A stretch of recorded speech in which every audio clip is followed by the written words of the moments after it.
Hi everybody, welcome to this Wall Street News.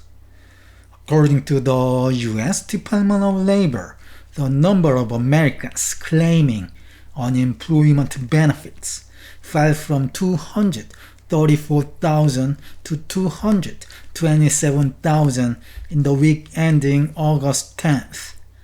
According to the US Census Bureau, US retail sales rose 1% in July from the previous month, stronger than expectations of a 0.3% increase.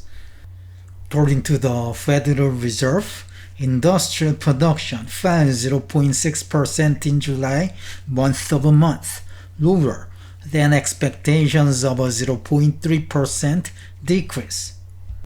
According to the U.S. Census Bureau and the U.S. Department of Housing and Urban Development, housing starts, a measure of new residential construction, fell 6.8% from a month ago, the lowest level since May 2020.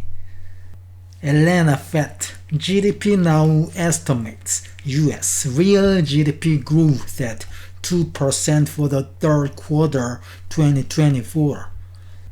10-year Treasury yield falls to 3.89% as fresh economic data show that the U.S. manufacturing and housing market are struggling. For the U.S. stocks, S&P 500 rose 0.2% and Dow Jones Industrial Average added 0.24%. According to the U.S. Department of Labor, the number of Americans claiming unemployment benefits fell from 234,000 to 227,000 in the week ending August 10th, less than market forecasts of 235,000. The number of Americans receiving benefits after an initial week of aid also decreased from 1,871,000 to 1,864,000 in the week ending August 3rd. So we can see the initial jobless claims have been on an uptrend from 194,000 in January to 250,000 in July 27th. But fortunately, the number has declined for 2 consecutive weeks. When it comes to the continuing jobless claims, the number had been on an uptrend since April 20th, and we can see a slight decline in the week ending August 3rd. According to the U.S. Census Bureau, advanced estimates of U.S. retail and food services sales rose 1% in July from a month ago and 2.7% on a yearly basis. However, the reading in June was revised down from a 0% increase to a 0.2% decrease. Sales at motor vehicle and parts dealers increased 3.6%, and sales at electronics and appliance stores rose 1.6% month-over-month and 5.2% on a yearly basis. But sales at sporting goods, hobby, musical instrument, bookstores declined 0.7% from the previous month and 6.8% from a year ago. According to the Federal Reserve, U.S. industrial production fell 0.6% in July from the previous month and 0.2% year-over-year.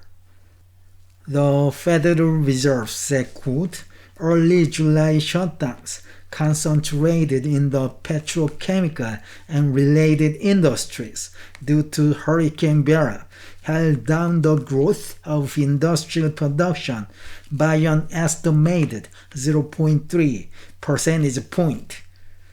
manufacturing output moved down 0.3% and output of utilities dropped 3.7% in July. According to the U.S. Census Bureau and the U.S. Department of Housing and Urban Development, housing starts, a measure of new residential construction, fell 6.8% to 1,238,000. Building permits also decreased 4% on a monthly basis to 1,396,000. So housing starts 1,238,000 hit the lowest level since May 2020. According to the Federal Reserve Bank of Atlanta, GDPNow estimates U.S. real GDP growth at 2% for the third quarter 2024, down from 2.4% on August 15th, updated based on the housing start report. 10-year Treasury yield had jumped as U.S. consumer spending came in stronger than expected, and the initial jobless claims decreased 2 weeks in a row.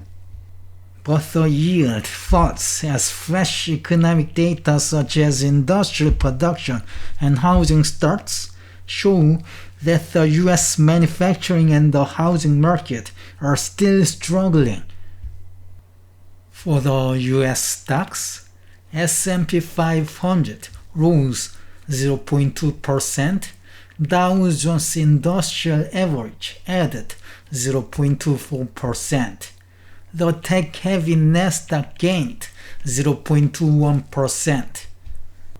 Okay, this is the end of today's news. Thank you for watching. Have a nice day.